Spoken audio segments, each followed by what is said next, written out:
नमस्कार, देवभूमि समाचार में आपका स्वागत है। आपके साथ मैं रीना झा बालियान। खबरों का रुख करेंगे, लेकिन उससे पहले एक नजर डालते हैं इस वक्त की हेडलाइंस पर। लक्सर में बाढ़ से बर्बाद हुई फसलों का जायजा लेने पहुंचे मंत्री सौरभ बहुगुणा। कहा, नुकसान का आकलन होने के बाद किसानों को दी जाएगी राहत, मगर किसान जता रहे नाराजगी, बाढ़ से बर्बाद हुई फसलें। बद्रीनाथ धाम पर सपा नेता स्वामी प्रसाद मौर्य का विवादित बयान। कहा, 8वीं शताब्दी तक बद्रीनाथ धाम भी था बौद्ध मठ। मौर्य के बयान पर सीएम धामी ने किया पलटवार। उत्तराखंड में महिलाओं के लिए अच्छी खबर, राज्य में बनाए जाएंगे 13 निर्भया हॉस्टल। केंद्र सरकार ने दी मंजूरी, धामी सरकार ने जताया आभार। बद्री और केदारनाथ धाम में वीआईपी दर्शन से बीकेटीसी को प्राप्त हुई 91 लाख से ज्यादा की कमाई। 35,500 वीआईपी कर चुकी हैं दर्शन। पहली बार लिया जा रहा 300 रुपए शुल्क। चलिए खबरों की शुरुआत कर लेते हैं। लक्सर और खानपुर में गन्ना मंत्री सौरभ बहुगुणा ने किसानों की बाढ़ से खराब हुई फसलों का जायजा लिया। मंत्री सौरभ बहुगुणा ने कहा कि किसानों की फसलों का सर्वे किया जा रहा है। रिपोर्ट मिलने के बाद किसानों को राहत राशि जारी की जाएगी। किसानों की हर संभव मदद के लिए सरकार प्रयास कर रही है। बता दें कि बाढ़ प्रभावित क्षेत्रों में किसान अब लगातार मुआवजे की मांग कर रहे हैं। उनकी मांग है कि 15,000 रुपए पर प्रति बीघा के हिसाब से फसलों का मुआवजा दिया जाए। सहकारी समितियों से लिया गया कर्ज पूरी तरह से किया जाए। और जो भी सरकार ने गन्ना मूल्य, ये गन्ना जो मुआवजा घोषित किया है फसलों का नुकसान का, इससे किसान बिल्कुल नाराज है, खुश नहीं है। और जो गांव के लोग जो आज 2 घंटे से तड़प रहे थे मंत्री से बात करने के लिए, वो बात नहीं हो पाई। कहीं ना कहीं जो क्षति हुई है हमारे किसानों को, उसके लिए सरकार गंभीर है। हमारे मुख्यमंत्री जी माननीय पुष्कर सिंह धामी जी यहाँ का सर्वे कर चुके हैं, खुद आ चुके हैं। हमारे प्रभारी मंत्री माननीय सतपाल महाराज जी यहाँ पर आके सर्वे कर चुके हैं। हमारे कृषि मंत्री गणेश जोशी जी यहाँ पर आके सर्वे कर चुके हैं। और आज गन्ने किसानों को कितना नुकसान हुआ उसको देखने के लिए मैं खुद यहाँ पर आया हुआ हूँ। ये कोशिश है सरकार की कि जो एक्चुअल नुकसान है उसका जायजा लिया जाए। उत्तराखंड में महिलाओं के लिए राहत भरी और अच्छी खबर है। प्रदेश में अपने घर से दूर आकर काम करने या फिर पढ़ाई करने वालों को अब रहने के लिए घर तलाशने की जरूरत नहीं होगी, क्योंकि राज्य में ऐसी महिलाओं के लिए केंद्र ने निर्भया हॉस्टल को मंजूरी दे दी है। देखिए हमारी ये खास रिपोर्ट। उत्तराखंड में महिलाओं के लिए खुशखबरी, रहने के लिए नहीं तलाशना होगा किराए का घर। राज्य में बनेंगे निर्भया हॉस्टल, केंद्र सरकार ने दी मंजूरी। अगर आप उत्तराखंड में आकर नौकरी करना चाहते हैं या फिर पढ़ाई के लिए आपको अपना घर छोड़कर उत्तराखंड आना पड़ता है, तो ऐसे में निश्चित ही किराए के मकान की तलाश आपको होगी। लेकिन अब आपकी ये टेंशन खत्म होने जा रही है। अब आपको रहने के लिए किसी मकान की तलाश करने की जरूरत नहीं होगी, क्योंकि राज्य में बनने जा रहे हैं निर्भया हॉस्टल्स, जिसके लिए केंद्र सरकार की तरफ से मंजूरी मिल चुकी है। बता दें कि केंद्र महिला बाल विकास मंत्रालय ने उत्तराखंड में 13 निर्भया हॉस्टल बनाने को मंजूरी दे दी है। इसे बनाने के लिए 48 करोड़ की राशि भी स्वीकृत कर दी गई है। अब आपको बताते हैं कि उत्तराखंड में आखिर कहां-कहां निर्भया हॉस्टल बनाए जाएंगे। राज्य में 13 निर्भया हॉस्टल बनाए जाएंगे। केंद्र सरकार ने इसके लिए मंजूरी दी। निर्भया हॉस्टल के लिए केंद्र से 48 करोड़ की राशि स्वीकृत। 50-50 बेड के होंगे ये हॉस्टल्स। भीमताल, हल्द्वानी, भगवानपुर, सेलाकुई, पिथौरागढ़, चंपावत, अल्मोड़ा, कर्णप्रयाग, टिहरी, उत्तरकाशी, पौड़ी, बागेश्वर और रुद्रप्रयाग में हॉस्टल बनाए जाएंगे। बता दें कि सरकार के इस कदम से तमाम जिलों में कामकाजी महिलाएं और हायर एजुकेशन के लिए उत्तराखंड आने वाली युवतियों को फायदा होगा। केंद्र सरकार से मंजूरी मिलने के बाद राज्य की धामी सरकार ने आभार व्यक्त किया है। अक्सर अपने बयानों को लेकर विवादों में रहने वाले सपा नेता स्वामी प्रसाद मौर्य एक बार फिर से विवादित बयान देते नजर आए हैं। लाखों करोड़ों की आस्था का केंद्र बद्रीनाथ धाम को लेकर स्वामी प्रसाद मौर्य ने कुछ ऐसा कह दिया जिससे वो विवादों में घिर गए हैं। देखिए रिपोर्ट। 8वीं शताब्दी तक बद्रीनाथ धाम बौद्ध मठ था। पब्लिसिटी के लिए है, आप पब्लिसिटी करवाते हो। फिर विवादों में स्वामी प्रसाद मौर्य, बद्रीनाथ धाम पर दिया विवादित बयान, लोगों की आस्था को किया आहत, सीएम धामी ने किया पलटवार। उत्तर प्रदेश के सपा नेता स्वामी प्रसाद मौर्य, जिनका विवादों से पुराना नाता रहा है, समय समय पर वो कुछ ऐसा बयान दे जाते हैं जिससे अलग ही बहस छिड़ जाती है।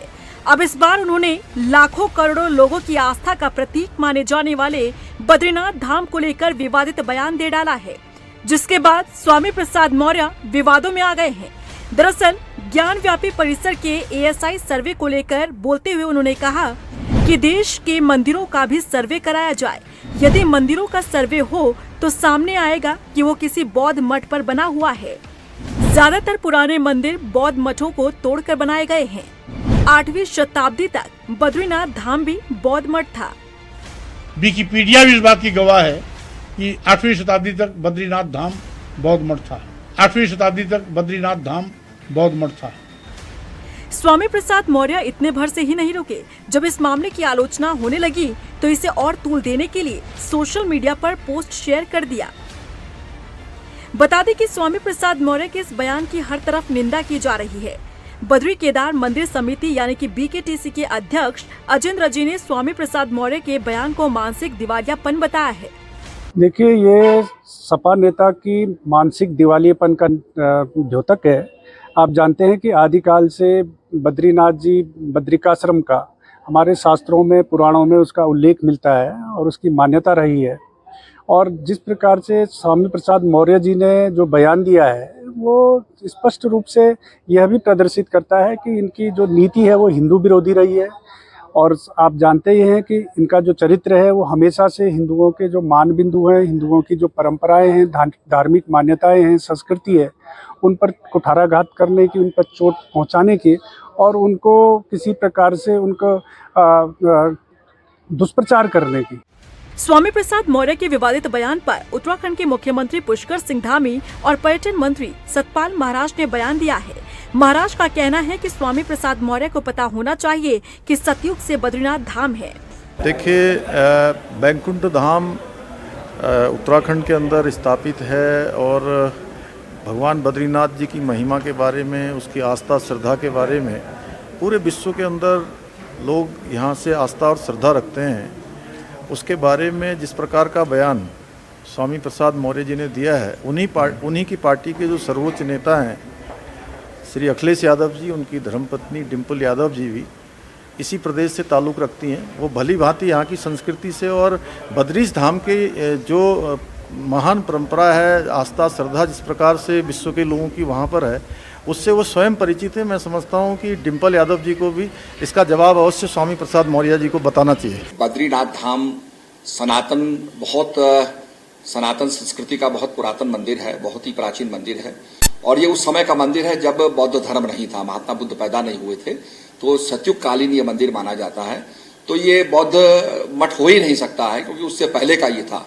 हाँ, ये जरूर है कि यहाँ पर आक्रमण होते रहे और आक्रमण के कारण कई हमारे उत्तराखंड के मंदिरों में बौद्ध की मूर्ति रखी गई, पर हमारे ये धाम जो हैं सनातन धाम हैं, उस समय बौद्ध धर्म नहीं था, तब से ये धाम हमारे अवस्थित हैं और लोगों के प्रति इनकी श्रद्धा और अर्चना हो रही है। ये मैं निवेदन करना चाहता हूँ। अब ये ज्ञान पब्लिसिटी के लिए है, आप पब्लिसिटी करवाते हो, उसका प्रचार करते हो, तो वो उसके लिए वो बोलते हैं। बता दें कि पहली बार नहीं जब स्वामी प्रसाद मौर्य ने इस तरह का बयान दिया हो। इससे पहले रामचरितमानस को लेकर उन्होंने विवादित टिप्पणी की थी। बहरहाल देखना होगा स्वामी प्रसाद मौर्य के ऐसे विवादित बयान से सपा को आखिर कितनी मुश्किलों का सामना करना पड़ता है। कुमाऊं के प्रवेश द्वार हल्द्वानी को और सुंदर बनाने के लिए अब प्रयास शुरू हो गए हैं। हल्द्वानी शहर में चौराहों के सौंदर्यीकरण और चौड़ीकरण की कार्रवाई तेज की जा रही है और शहर के 14 चौराहों में से 8 चौराहों के चौड़ीकरण की DPR भी तैयार हो गई है। जिलाधिकारी वंदना सिंह ने बताया कि यातायात के दबाव को कम करने और पर्यटक को जाम से निजात दिलाने के लिए शहर के 14 चौराहे चयनित किए गए थे, जिनमें से 8 चौराहों में एजेंसी द्वारा सर्वे कार्य पूरा करते हुए DPR की कार्रवाई की गई है। 14 अलग अलग जंक्शंस हम लोगों ने आइडेंटिफाई करे थे जहां पे सुधारीकरण, चौड़ीकरण इत्यादि के कार्य होने हैं। उसमें लगभग 8 जंक्शंस की DPR अभी तैयार संबंधित एजेंसी के द्वारा कर ली गई है, जिसको अभी हम लोग TAC वगैरह की जो कार्रवाई है वो करा रहे हैं। मॉनसून के बाद इन सभी जंक्शंस को हम लोग एग्जीक्यूशन के लिए टेकअप करेंगे। बद्रीनाथ और केदारनाथ धाम में इस साल अब तक 30,546 वीआईपी और वीआईपी दर्शन कर चुके हैं। इससे बद्रीनाथ केदारनाथ मंदिर समिति को 91,63,800 रुपए की आय प्राप्त हुई है। पहली बार बद्रीनाथ केदारनाथ मंदिर समिति की ओर से वीआईपी अतिथियों के दर्शन के लिए 300 रुपए शुल्क लिया जा रहा है। इस वर्ष यात्रा काल प्रारंभ होने से पूर्व हमने देश के 4 प्रमुख मंदिरों में अपने 4 अध्ययन दल भेजे थे, जिन्होंने वहां पर मंदिरों की प्रबंधन की व्यवस्थाओं का परीक्षण किया, जायजा लिया था। उस आधार पर उन्होंने अपनी संस्तुतियां सुझाव हमको दिए थे, जिसमें एक सुझाव ये भी था कि जो भी वीआईपी वीवीआईपी और उनके संदर्भों से जो भी लोग दर्शनों के लिए पहुंचते हैं तो उनसे शुल्क लिया जाना चाहिए। इस क्रम में हमने इस वर्ष यात्रा काल में जो भी वीआईपी वीआईपीज वीवीआईपीज जो भी यहाँ पर दर्शनों के लिए पहुँचते हैं उनसे 300 रुपया प्रति व्यक्ति शुल्क निर्धारित किया। आईआईटी रुड़की में 2023 के दीक्षांत समारोह का आयोजन किया गया, जिसमें आईआईटी के यहां पर 1916 छात्र छात्राओं को उपाधि से नवाजा गया। इस कार्यक्रम के दौरान 1077 स्नातक और 685 यहां पर प्रस्नातक और 154 पीएचडी के छात्र छात्राओं को उपाधि दी गई। कार्यक्रम में मुख्य अतिथि के तौर पर आपको बता दें कि बोश ग्लोबल सॉफ्टवेयर टेक्नोलॉजी के सीईओ, अध्यक्ष और प्रबंध निदेशक दत्तात्रेय सलगमे ने शिरकत की और इस दौरान उपाधि पाने वाले छात्र छात्राओं में भारी उत्साह देखने को मिला। मतलब काफ़ी अच्छा लग रहा है। ऐसे मेरी जॉब लग चुकी है माइक्रोसॉफ्ट में हैदराबाद में, एंड बहुत अच्छा एक्सपीरियंस रहा आईआईटी रुड़की में पढ़ने का। काफ़ी एक्सपोजर मिला हमें, एंड अपने कैंपस लाइफ में मैं जनरल सेक्रेटरी हॉस्टल अफेयर्स भी था। Doctor Shankar Dayal Sharma gold medal for all round excellence, all round performance and contribution to social service. इसके अलावा I have also been awarded with the Anand Kumar Jain department gold medal for the highest CGPA in my department and also the best BTech project award, जो हमने 4th year में final project किया था उसके ऊपर। उत्तराखंड के जंगलों में इन दिनों शिकारी सक्रिय हो गए हैं। इनकी सक्रियता लगातार बढ़ती जा रही है। पिछले दिनों तराई पूर्वी वन प्रभाग के खटीमा में बाघ की खाल और हड्डियां बरामद करने के बाद अब वन विभाग और यहां पर सक्रिय हो गया है। आपको बता दें, आरोप में 2 और शिकारियों को गिरफ्तार कर लिया है। इस पूरे मामले में अब तक वन विभाग और एसटीएफ की टीम ने 7 वन्यजीव तस्करों को गिरफ्तार किया है। हालांकि वन विभाग के रडार पर 2-3 तस्कर और हैं। इसमें इनिशियली 22 तारीख को जब खाल पकड़ी गई थी, 4 लोग थे और वो धारचूला के रहने वाले थे। इसके उपरांत जो है एक जो इनका कनेक्शन जो निकला था वो अर्जुन उर्फ कवा के साथ निकला था। उसको गिरफ्तार किया गया था। वो एक ट्रेडमैन की हैसियत से है, बीच में जो है जो बिचौलिया जिसको कहते हैं। उसके बाद जो है एक और मांगे नाम का व्यक्ति जो चिड़ियापुर है उसको गिरफ्तार किया गया है कल। और एक मुखबिर खास की सूचना में एक डिस्ट्रिक्ट बिजनौर का एक जो है अभियुक्त है जिसको जो है कल अरेस्ट किया गया है। देहरादून पटेल नगर थाना क्षेत्र में बीती रात को एक युवक पर हुए हमले के मामले में पुलिस ने हमलावरों की पहचान करना शुरू कर दिया है। इस मामले पर मुकदमा भी दर्ज किया जा चुका है और जल्द ही घटना को अंजाम देने वाले आरोपियों की गिरफ्तारी भी कर ली जाएगी।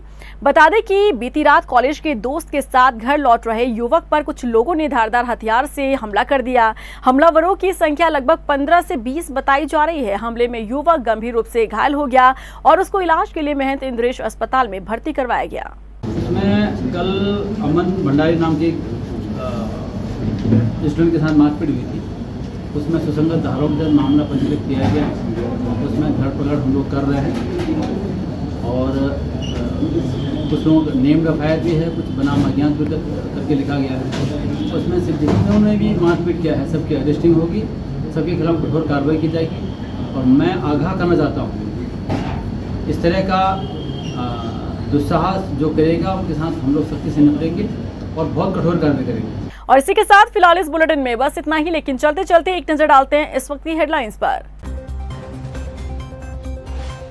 लक्सर में बाढ़ से बर्बाद हुई फसलों का जायजा लेने पहुंचे मंत्री सौरभ बहुगुणा। कहा, नुकसान का आकलन होने के बाद किसानों को दी जाएगी राहत, मगर किसान जता रहे नाराजगी, बाढ़ से बर्बाद हुई फसलें। बद्रीनाथ धाम पर सपा नेता स्वामी प्रसाद मौर्य का विवादित बयान। कहा, 8वीं शताब्दी तक बद्रीनाथ धाम भी था बौद्ध मठ। मौर्य के बयान पर सीएम धामी ने किया पलटवार। उत्तराखंड में महिलाओं के लिए अच्छी खबर, राज्य में बनाए जाएंगे 13 निर्भया हॉस्टल। केंद्र सरकार ने दी मंजूरी, धामी सरकार ने जताया आभार। बद्री और केदारनाथ धाम में वीआईपी दर्शन से बीकेटीसी को प्राप्त हुई 91 लाख से ज्यादा की कमाई। 30,500 वीआईपी कर चुके हैं दर्शन। पहली बार लिया जा रहा 300 रुपए शुल्क।